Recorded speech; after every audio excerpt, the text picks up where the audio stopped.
guys on the moon.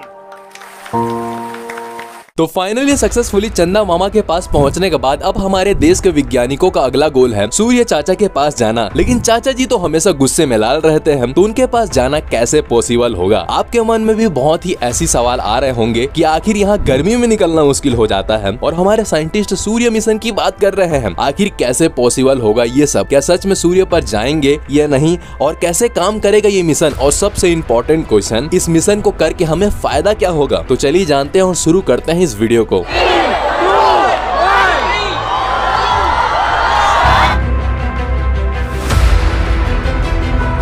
तो देखो, इसरो अपने सूर्य मिशन आदित्य L1 को सक्सेसफुली लॉन्च कर चुका है। लॉन्चिंग श्रीहरिकोटा के सतीश धवन स्पेस सेंटर के दूसरे लॉन्च पैड से 2 सितंबर 2023 को 11:50 में की गई है। आदित्य L1 भारत की पहली स्पेस बेस्ड ऑब्जर्वेटरी है। ये सूर्य की इतनी दूर तैनात होगा कि उसे गर्मी तो लगे लेकिन खराब ना हो, क्योंकि सूर्य की सतह से थोड़ा ऊपर यानी फोटोस्फीयर का तापमान करीब 5500 डिग्री सेल्सियस रहता है। केंद्र का टेम्परेचर 1.5 करोड़ डिग्री सेल्सियस रहता है। ऐसे में किसी भी यान या स्पेस क्राफ्ट का वहां जाना पॉसिबल नहीं है। तो आखिर आदित्य L1 सूर्य चाचा के कितने करीब जाएगा। तो देखो, पृथ्वी से सूर्य की दूरी 15 करोड़ किलोमीटर है, तो आदित्य L1 10 लाख किलोमीटर की दूरी पर ही रहेगा। इसीलिए एक ऐसी जगह चुना गया है जहां पर काम भी हो जाए और सूर्य चाचा के प्रकोप से जले भी नहीं, जिस जगह को कहते हैं लॉरेंस पॉइंट। ये नाम मैथमेटिक्स जोसेफ लुई लॉरेंस के नाम पर दिया गया है। इन्होंने ही इस लॉरेंस पॉइंट को खोजा था जब किसी दो घूमते हुए अंतरिक्ष ऑब्जेक्ट के बीच ग्रेविटी का एक ऐसा पॉइंट आता है जहाँ पर कोई भी ऑब्जेक्ट या सैटेलाइट दोनों ग्रहों या तारों की ग्रेविटी से बचा रहता है। जैसे कि आप मान लीजिए कि हम कोई सैटेलाइट सूरज का अध्ययन करने के लिए अंतरिक्ष में भेजे और वो धरती की चारों तरफ घूमती रहे, तो ऐसे में होगा ये कि कुछ ही समय के लिए वो सैटेलाइट सूरज के सामने होगी। इसीलिए हमें एक ऐसी जगह की जरूरत है जहाँ से हर समय सूरज दिखता रहे। इसीलिए हमने जो पॉइंट चुना है L1,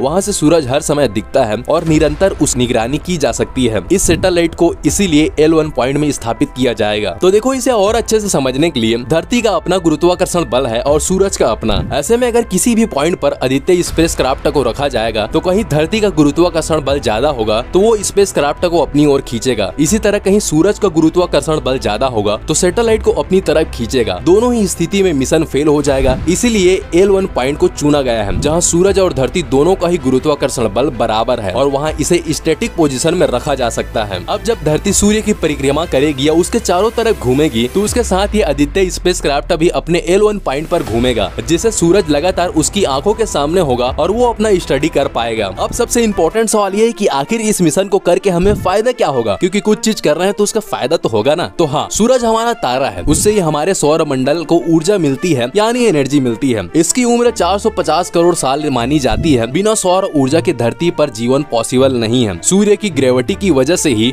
इस सौर मंडल के सभी प्लानेट टिके हैं। सूरज के केंद्र यानी कोर में न्यूक्लियर फ्यूजन होता है, इसीलिए सूरज चाचा जी चारों तरफ आग उगलते हुए दिखते हैं। सूरज की स्टडी इसीलिए ताकि उसके बदौलत सौर मंडल के बाकी ग्रहों की भी समझ बढ़ सके। सूरज चाचा की वजह से ही लगातार धरती पर रेडिएशन, गर्मी, मैग्नेटिक फील्ड और चार्ज्ड पार्टिकल का बहाव आता है। इसी बहाव को सौर हवा या सोलर विंड कहते हैं। ये उच्च ऊर्जा वाली प्रोटॉन से बने होते हैं। इससे सोलर मैग्नेटिक फील्ड का पता चलता है जो बेहद ही विस्फोटक होता है। कोरोनल मास इंजेक्शन वजह से आने वाली सौर तूफान से धरती को कई तरह के नुकसान की आशंका रहती है। इसीलिए अंतरिक्ष के मौसम को जानना बहुत जरूरी है। ये मौसम सूर्य की वजह से बनता है और बिगड़ता है। तो अब सवाल यह है कि आखिर ये उस पॉइंट तक कितने दिनों तक स्टडी करता रहेगा, आखिर कितने दिनों तक घूमता रहेगा। तो देखो, कुछ सालों तक काम करेगा, लेकिन कितने सालों तक काम करेगा ये उसके फ्यूल पर निर्भर करता है। L1 पॉइंट में स्थापित किए जाने के बाद उसमें कितना फ्यूल होगा ये देखने के बाद ही कुछ साफ हो पाएगा। यहाँ भी एक दिक्कत ये है कि स्पेस क्राफ्ट को सूर्य के चारों ओर एक ही स्पीड और दूरी पर घूमना होगा, तो उसके फ्यूल की जरूरत नहीं है। लेकिन सूर्य एक परफेक्ट ऑब्जेक्ट नहीं है। सूर्य के किसी हिस्से पर गुरुत्वाकर्षण बल ज्यादा होगा तो कहीं कम होगा। तब सैटेलाइट को अपनी स्पीड और दूरी दोनों उसी हिसाब से बनाकर रखनी होगी, तब स्पेस क्राफ्ट का फ्यूल इस काम में